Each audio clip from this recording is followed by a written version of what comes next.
नमस्कार। आज हम किसी कुंडली में हंस योग कब बनता है इस विषय पर चर्चा करेंगे।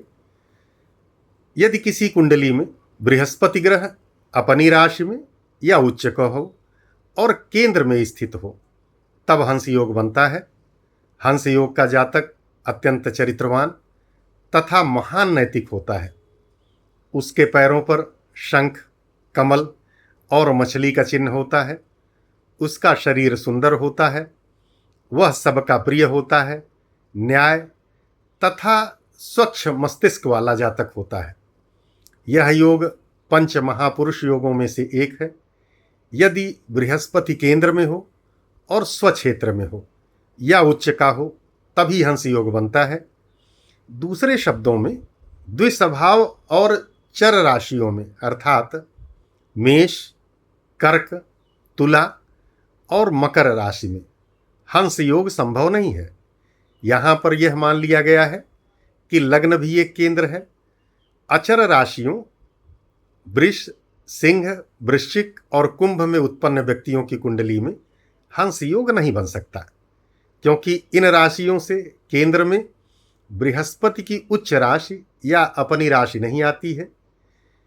इस योग का बल भी लग्न की तरह बृहस्पति जिस केंद्र में स्थित है उसके बल पर निर्भर करता है।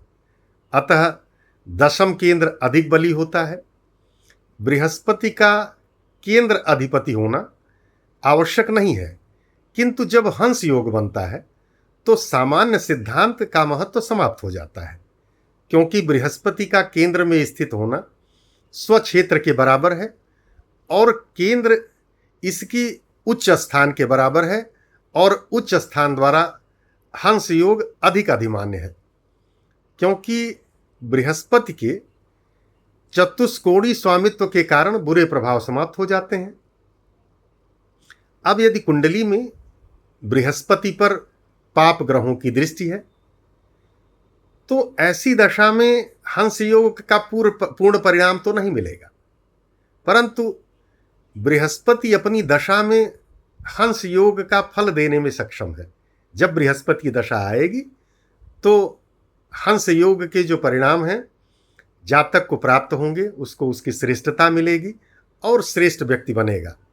इस प्रकार यदि किसी कुंडली में बृहस्पति अपनी राशि में हो या उच्च का हो, केंद्र में स्थित हो, तब इस योग का निर्माण होता है और इस योग में हंस योग में उत्पन्न जातक श्रेष्ठ, सुंदर शरीर वाला, सबका प्रिय, न्याय प्रिय, स्वच्छ मस्तिष्क वाला, चरित्रवान, आदर्शवादी और सबका ध्यान देने वाला, समाज में उच्च स्थान, उच्च नैतिक मापदंड स्थापित करने वाला व्यक्ति होता है।